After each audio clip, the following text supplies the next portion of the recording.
নমস্কার বন্ধুরা, বাংলার ইনভেস্টর ইউটিউব চ্যানেলে আপনাদের সবাইকে স্বাগত জানাই। চ্যানেলে প্রথমবার এসে থাকলে চ্যানেলটা অবশ্যই সাবস্ক্রাইব করে রাখবেন। চলুন এই ভিডিওটা শুরু করা যাক। যদি প্রথমেই এফআইআই এবং ডিআইআই এদের ডেটাগুলো দেখে নিই, যেমনটা এখানে দেখতে পাচ্ছেন, আজকের দিনে এফআইআই এরা ভারতীয় মার্কেটে 5,518 কোটি টাকা শেয়ার বিক্রি করেছে এবং তার উল্টো দিকে এই যে ডিআইআই এটা আজকে 5,706 কোটি টাকা শেয়ার কিনেছে। প্রতিদিনের মতোই প্যাটার্ন আজকে এফআইআই ডিআইআই এর যে ডেটা সেখানে দেখতে পাওয়া যাচ্ছে। এরপরে আমেরিকান মার্কেট কেমন পারফর্ম করছে, যেমনটা দেখতে পাচ্ছেন এই মুহূর্তে ডাও জোন্স এটা প্রায় 0.5% নিচে রয়েছে এবং এরই সঙ্গে সঙ্গে যদি আমাদের এই নাসডাক কম্পোজিটের কথা বলি, এখানে পতন এটা কিছুটা বেশি রয়েছে, 1.23% এই মুহূর্তে পড়া রয়েছে। আর আমাদের ইন্ডিয়ান এডিআর গুলো, এই ইনফোসিসের এডিআর এটা কিছুটা সবুজে ট্রেড করছে 1.19%। তারপরে বেশিরভাগই লালে রয়েছে এই এইচডিএফসি ব্যাংকের ADR 2.24% down, Wipro ADR 0.23% down, ICICI ব্যাংকের এডিআর 2.29% নিচে রয়েছে, ডক্টর রেড্ডি ল্যাব 1.80% ডাউন,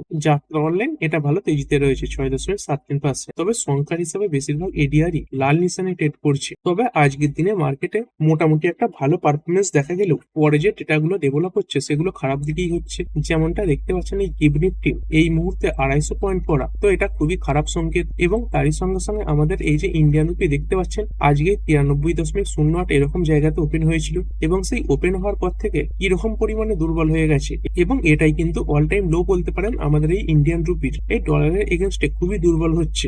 যদি এই উইকেন্ডে সেরকম খুব ভালো কোনো খবর না আসে, তাহলে সোমবার দিনেও এই যে মার্কেট সেখানে একটা বড় প্রেসার দেখতে পাওয়া যেতে পারে। এছাড়াও যদি কথা বলি আজকের দিনে আমাদের ইন্ডিয়ার ফরেক্স রিজার্ভের যে ডেটা সেটা সামনে এসেছে, মানে বিদেশি মুদ্রার রিজার্ভের ডেটা। আমরা শুধুমাত্র এই যে টাকা সেটাকে রিজার্ভ করে রাখি না, বিদেশি যে মুদ্রা রয়েছে মানে এই ডলার ফলার এইগুলো আমরা রিজার্ভ করে রাখি, সেরকম ডেটাগুলো আপডেট হয়। এইখানে দেখতে পাচ্ছেন আমাদের যে ফরেক্স রিজার্ভ এটাও কিন্তু অনেকটা কম হয়ে গেছে, এই $7 বিলিয়ন কমে গেছে।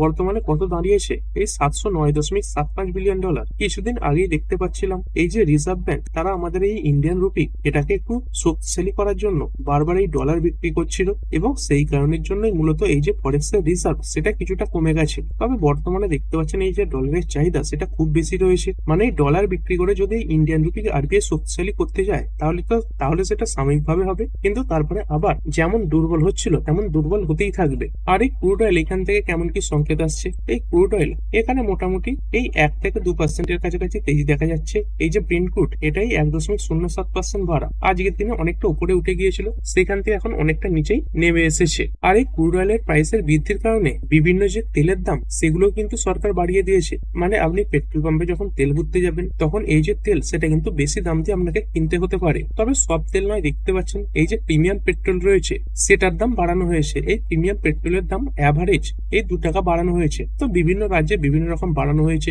কিছু কিছু রাজ্যে 2 টাকা 35 পয়সা পর্যন্ত বাড়ানো হয়েছে। এবং তারই সঙ্গে সঙ্গে এই যে ডিজেল তার দামও বেড়েছে, দেখতে পাচ্ছেন ডিজেল আপ রেস 22, মানে লিটারে 22 টাকা করে বাড়ানো হয়েছে। তবে এই যে ডিজেল এটা কোন ধরনের ডিজেল, দেখতে পাচ্ছেন ইন্ডাস্ট্রিয়াল ডিজেল, মানে ইন্ডাস্ট্রিতে ব্যবহার হবে এমন ডিজেলের দাম বেড়েছে। No change in normal petrol diesel rates, মানে আপনি যদি পেট্রোল পাম্পে গিয়ে নর্মাল পেট্রোল নেন, এই প্রিমিয়াম পেট্রোল এটাকে অ্যাভয়েড করেন, তার সঙ্গে সঙ্গে নর্মাল যদি ডিজেল নেন সেখানে কিন্তু কোনো পরিবর্তন করা হয়নি। এখানে রেঞ্জ দেখতে পাচ্ছেন 2.09 থেকে 2.35 পর্যন্ত এই যে রেট সেটা বাড়ানো হয়েছে। এবং দেখতে পাচ্ছেন প্রায় 4 বছর পরে এই যে কোম্পানিগুলো তারা এই পেট্রোল ডিজেল এগুলোর প্রাইস বাড়ালো। এই এইচপিসিএল, আইওসিএল, বিপিসিএল এগুলো তাদের যে পেট্রোল রয়েছে তার দাম বাড়িয়েছে। আর যেভাবে বাড়িয়েছে সেখান থেকে যে কোম্পানিগুলোর খুব বেশি লাভ হবে তেমনটা নয়। আগেই কোম্পানিগুলোর লস হচ্ছিল, তো সেই যে লস সেটা কিন্তু কমবে। এবং এই কারণে যদি দেখেন আজকে এইচপিসিএল, আইওসিএল, বিপিসিএল এগুলো মোটামুটি ভালো পারফর্ম করেছে। এখানে দেখতে পাচ্ছেন এইচপিসিএল প্রায় 4.5% বাড়া, তারপরে ইন্ডিয়ান অয়েল 1.65% বেড়েছে এবং এই বিপিসিএল এটা 0.87% বেড়ে বন্ধ হয়েছে। এরপর একটি কোম্পানি ভেল বা ভারত হেভি ইলেকট্রিক্যালস লিমিটেড 4.25% এর কাছাকাছি তেজি দেখা গেছে।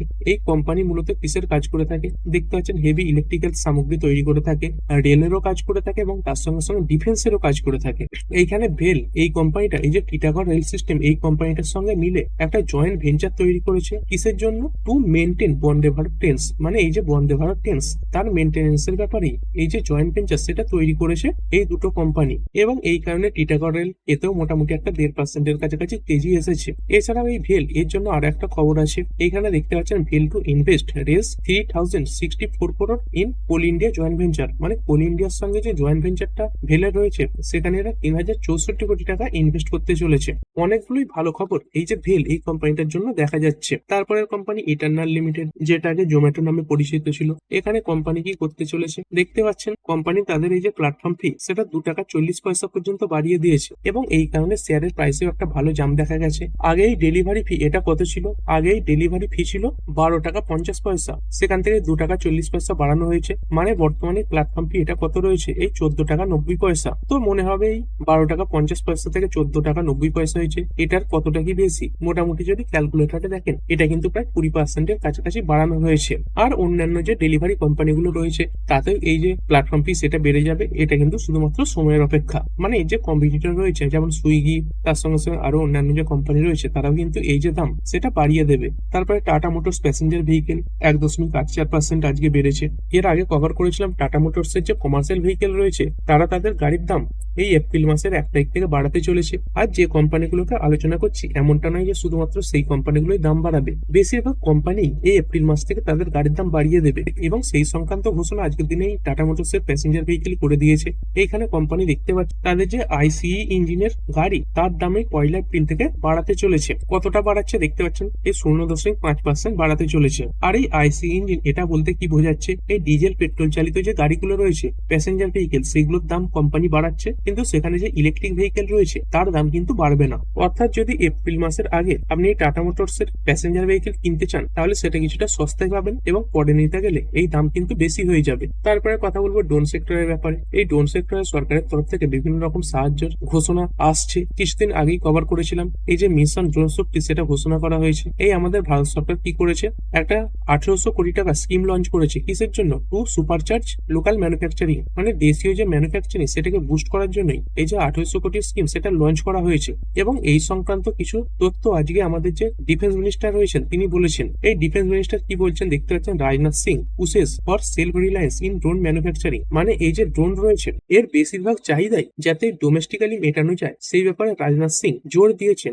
Drones will define future warfare, মানে পরবর্তীকালে এই যে ড্রোন সেটাই কিন্তু এই যে যুদ্ধ সেটা পরিচালনা করবে। বর্তমানেও দেখতে পাচ্ছেন এই ইরান তার সঙ্গে সঙ্গে এই যে আমেরিকার যুদ্ধ শুরু হয়েছে সেখানে কিন্তু এই যে ড্রোন তার ব্যবহার হয়েছে। প্রতিটা দেশই অন্যান্য দেশগুলোর উপর এই যে ড্রোন তার মাধ্যমে কিন্তু অ্যাটাক করছে, মানে ভারত সরকারও এই যে ড্রোন সেক্টর রয়েছে তার প্রতি জোর দেবে। তারপরে একটি company union bank of India limited, এইখানে কোম্পানি দেখতে পাচ্ছেন এই লং টার্ম বন্ডস এর মাধ্যমে বাজার থেকে 3000 কোটি টাকা তুলেছে এবং কোম্পানি যে বন্ড ইস্যু করেছিল সেখানে দেখতে পাচ্ছেন 3.12 গুণ সাবস্ক্রাইবও হয়েছিল, মানে ওভার সাবস্ক্রাইব হয়ে গিয়েছিল। অর্থাৎ এই ব্যাংকের যে বন্ড সেটা কেনার প্রতি অনেক ইনভেস্টরদের আগ্রহ তৈরি হয়েছিল। আর এই 3000 কোটির পরেও কোম্পানি দেখতে পাচ্ছেন একটা গ্রিন শু অপশন সামনে রেখেছে, মানে এই যে সাবস্ক্রাইব হয়ে যাওয়ার পরেও কোম্পানি আরো 4500 কোটি টাকা বাজার থেকে তুলবে। টোটাল এই 7500 কোটি টাকা তোলার প্ল্যান এই কোম্পানি সামনে রেখেছে এবং যার মধ্যে 3000 কোটি টাকা কোম্পানি ইতিমধ্যে তুলে নিয়েছে। এরপরে জি এন্টারটেনমেন্ট এন্টারপ্রাইজেস লিমিটেড দেখতে পাচ্ছেন বেশিরভাগ সময় সবুজে ট্রেড করছিল, শেষের দিকে এসে একটা শার্প পতন দেখায়। অল্প কিছুক্ষণ সময়ের মধ্যে এই যে পতন সেটা দেখা গেছে। এখানে একটা বড় ব্লক ডিল হয়েছে। এখানে দেখতে পাচ্ছেন এই কোম্পানির একজন ইনভেস্টর ছিল নর্জেস ব্যাংক, তারা এই কোম্পানির 0.6% স্টেক বিক্রি করে দিয়েছে এবং এই বিক্রিটা হয়েছে 44 কোটি টাকাতে। আর এই বিক্রির খবরের পরে স্টকে কিছুটা প্রেসার এসেছে। তারপরের company RailTel corporation of India limited, এইখানে কোম্পানিটা প্রায় 160 কোটি টাকার কাছাকাছি একটি অর্ডার জিতেছে। কোন ক্লায়েন্টের থেকে পেয়েছে দেখতে পাচ্ছেন, এই যে প্রসার ভারতী রয়েছে, মানে ব্রডকাস্টিং কর্পোরেশন অফ ইন্ডিয়া, তাদের তরফ থেকে অর্ডারটা পেয়েছে। অর্ডারের ভ্যালু কত? 160 কোটির কাছাকাছি। কি কি কভার করবে দেখতে পাচ্ছেন, দূরদর্শন নিউজ, তার সঙ্গে সঙ্গে ডিডি ইন্ডিয়া এবং রিজিওনাল নিউজ ইউনিটস এইগুলো কভার করবে। আর এই এক্সিকিউশন টাইমলাইন কতদিনের জন্য রয়েছে? এই 3 বছরের জন্য রয়েছে, এই 18 মার্চ 2029 পর্যন্ত। এবং এটাকে ছাড়াও এই কোম্পানি আরো একটা অর্ডার পেয়েছে, তার ভ্যালু হচ্ছে এই 24.5 কোটির কাছাকাছি, মানে দুটো মিলিয়ে প্রায় 180-90 কোটি টাকার কাছাকাছি অর্ডার এই রেলটেল কোম্পানিটা পেয়েছে। এরপরের কোম্পানি সেইগাল ইন্ডিয়া লিমিটেড, এইখানে কোম্পানি এই national highway authority of India এদের তরফ থেকে অর্ডার পেয়েছে। অর্ডারের ভ্যালু কত? এই 603 কোটি টাকা। আর এই অর্ডারে কোম্পানি কি করবে দেখতে পাচ্ছেন, একটা হাইওয়ে প্রজেক্টে এরা কাজ করবে। তারপরে অশোক লেল্যান্ড লিমিটেড, এই কোম্পানির ইউনাইটেড কিংডমে একটা ইউনিট রয়েছে যার নাম এই অপটেয়ার। কোম্পানি এখানে 375 কোটি টাকা ইনভেস্ট করতে চলেছে। কিসের মাধ্যমে করবে দেখতে পাচ্ছেন, ইকুইটির মাধ্যমে করবে এবং এই ট্রানজাকশন কমপ্লিট হয়ে যাওয়ার পরে এই কোম্পানির যে স্টেক সেটা বেড়ে দাঁড়াবে 93.28%। তারপরের company max estates limited, company একটা নতুন হাউসিং প্রজেক্ট লঞ্চ করেছে। কোথায় লঞ্চ করেছে? এই নয়ডাতে। এবং এই যে প্রজেক্ট এখান থেকে কোম্পানি এই 3000 কোটি টাকা রেভিনিউ তোলার একটা লক্ষ্য সামনে রেখেছে। তারপরে ইনফোসিস লিমিটেড দেখতে পাচ্ছেন মোটামুটি ভালোভাবে ট্রেড করছিল, পজিটিভই ছিল এবং এই শেষে কিছু সময় এই তিনটের পরেই একটা শার্প র্যালি এসেছে। এই অল্প কিছুক্ষণ সময়ে 2% উপরে বেড়েছে। কি কারণে বেড়েছে কোম্পানিটা? এইখানে ইনফোসিস যেটা দেখতে পাচ্ছেন, এই ফর্মুলা এদের সঙ্গে মিলে একটা এআই ডিভেন রেস সেন্টার লঞ্চ করেছে। কিসের জন্য? টু এনহেন্স ফ্যান এক্সপিরিয়েন্স, মানে এই ফর্মুলা এর যে ভক্তরা রয়েছে তাদের যে এক্সপিরিয়েন্স সেটা আরো মজাদার করার জন্যই এই যে এআই ডিভেন রেস সেন্টার সেটা লঞ্চ করা হয়েছে। এখানে কি কি থাকবে দেখতে পাচ্ছেন, এআই চালিত রেস সেন্টার। এই ইনফোসিস তাদের যে টপেজ এআই রয়েছে তার প্ল্যাটফর্মটা ব্যবহার করে একটা নতুন রেস সেন্টার চালু করেছে। আর এটা এই গেমের যে ফ্যানরা রয়েছে তাদের এই রিয়েল টাইম যে ডেটা সেটা দিয়ে থাকবে, তার সঙ্গে সঙ্গে ইন রেস স্ট্যাটিস্টিক্স এটাও দেবে। তারপরে দেখতে পাচ্ছেন এই রিয়েল টাইম ইনসাইটস রয়েছে। এই রেসিং যখন চলবে সেই অবস্থাতেই চালকদের যে পারফরমেন্স তার সঙ্গে সঙ্গে এই যে ডেটা সেটা অ্যানালাইসিস করবে এবং সঙ্গে সঙ্গে বিভিন্ন যে তথ্য সেগুলো দিয়ে দেবে। তো এর মাধ্যমে কি হবে, ফ্যানেদের যে এক্সপিরিয়েন্স সেটা আরো বেশি আকর্ষণীয় হয়ে উঠবে। তারপরে এই গেমের ফ্যানেদের জন্য দেখতে পাচ্ছেন 2D গ্রাফিক্স, তারপরে এই এআই কমেন্ট্রি এবং প্র্যাকটিসের যে সেশন গুলো সেগুলো দেখানোর জন্য একটা ডিজিটাল হাব সেটা তৈরি করা হবে। আর কতদিনের জন্য এই চুক্তি হয়েছে দেখতে পাচ্ছেন, ইনফোসিস এবং ফর্মুলা এরাই 3 বছরের জন্য চুক্তিটা সাইন করেছে। অবশ্যই এটা ইনফোসিসের জন্য একটা বিরাট পজিটিভ নিউজ। তারপরে কোম্পানি টাটা স্টিল লিমিটেড, এইখানে কোম্পানি কি করে inaugurates first scrap based electric arc furnace with রেস 3200 crore ইনভেস্টমেন্ট। এই 3200 কোটি টাকা ইনভেস্টমেন্ট করে এই টাটা স্টিল এরা কি করতে চলেছে, এই স্ক্র্যাপ বেসড মানে বর্জ্য পদার্থ বেসড যে ইলেকট্রিক আর্ক ফার্নেস সেটা তৈরি করতে চলেছে। যেখানে দেখতে পাচ্ছেন ক্যাপাসিটি থাকবে 0.75 মিলিয়ন টনস পার অ্যানাম এবং এইখানে সিওটির যে এমিশন সেটাও কম থাকবে, মানে পরিবেশ দূষণ এটা অনেকটাই কম হবে। এখানে কি তৈরি হবে, the plant would produce construction grade steel rebar under the company's flagship retail brand Tata Tiscon. আর এখান থেকে স্টিল তৈরিতে কি ব্যবহার করা হবে দেখতে পাচ্ছেন, 100% স্টিল ক্র্যাপ মানে স্টিলের যে বজ্র সেটাই ব্যবহার করা হবে এই র মেটেরিয়াল হিসেবে। আর এই যে স্টিল ক্র্যাপ যেটা ব্যবহার করা হবে তার এই 40% কোথা থেকে আমদানি করা হবে, এই টাটা স্টিলের যে হরিয়ানাতে রিসাইক্লিং প্ল্যান্ট রয়েছে সেখান থেকে ব্যবহার করা হবে। তারপরে state bank of India limited, কোম্পানির জন্য কিছুটা খারাপ খবর চলে এসেছে। এইখানে কোম্পানি অ্যানুয়ালি আর 2024-এর জন্য একটা ট্যাক্স ডিমান্ডের নোটিশ পেয়েছে এবং এই ফিগারটা যথেষ্টই বড় দেখতে পাচ্ছেন। এই যে নোটিশের ভ্যালু কত, 6338 কোটি টাকা। আর এই ব্যাংক কি বলছে, the bank said it will contest it, মানে এটার বিরুদ্ধে এই যে ব্যাংক তারা অ্যাপিল করবে। তারপরে আরো একটি company Mahindra Holidays and Resorts India Limited, এই কোম্পানি দেখতে পাচ্ছেন এই যে হোটেল রিসর্ট এগুলো যে বিজনেস সেগুলোর সঙ্গে যুক্ত রয়েছে। এইখানে কোম্পানি কি করেছে, এই মহারাষ্ট্রে দুখানা নতুন রিসর্ট লঞ্চ করে দিয়েছে। অর্থাৎ এইখানে কোম্পানির যে ব্যবসা সেটা বাড়বে। আর এই ব্যবসা বাড়া মানে রেভিনিউ বাড়া এবং সেখান থেকে কোম্পানির যে প্রফিট সেটাও আস্তে আস্তে বাড়বে। তো ঠিক আছে বন্ধুরা, আশা করছি ভিডিওটা আপনাদের ভালো লেগেছে। আপনি চাইলে এটাকে লাইক এবং শেয়ার করতে পারেন। আর শেয়ার মার্কেট সংক্রান্ত ডেইলি নিউজ আপডেট পেতে চ্যানেলটা সাবস্ক্রাইব করে রাখবেন এবং পাশে থাকা বেল আইকনটি টিপে অল অবশ্যই সিলেক্ট করে রাখবেন, যাতে পরবর্তী ভিডিওর নোটিফিকেশন আপনার কাছে সময় মতো পৌঁছে যায়। আর হ্যাঁ, ভিডিওটি শুধুমাত্র ইনফরমেশন এবং এডুকেশনাল পারপাসের জন্য বানানো হয়েছে। আমি সেবি রেজিস্টার্ড নই, তাই কোনো প্রকার শেয়ারে কোনো প্রকার বাই, সেল, হোল্ড বা অ্যাভারেজ করার কোনো সিদ্ধান্ত নেওয়ার আগে আপনার যে ফাইন্যান্সিয়াল অ্যাডভাইজার আছে তার সঙ্গে অবশ্যই আলোচনা করবেন। দেখা হচ্ছে পরের ভিডিওতে। ধন্যবাদ।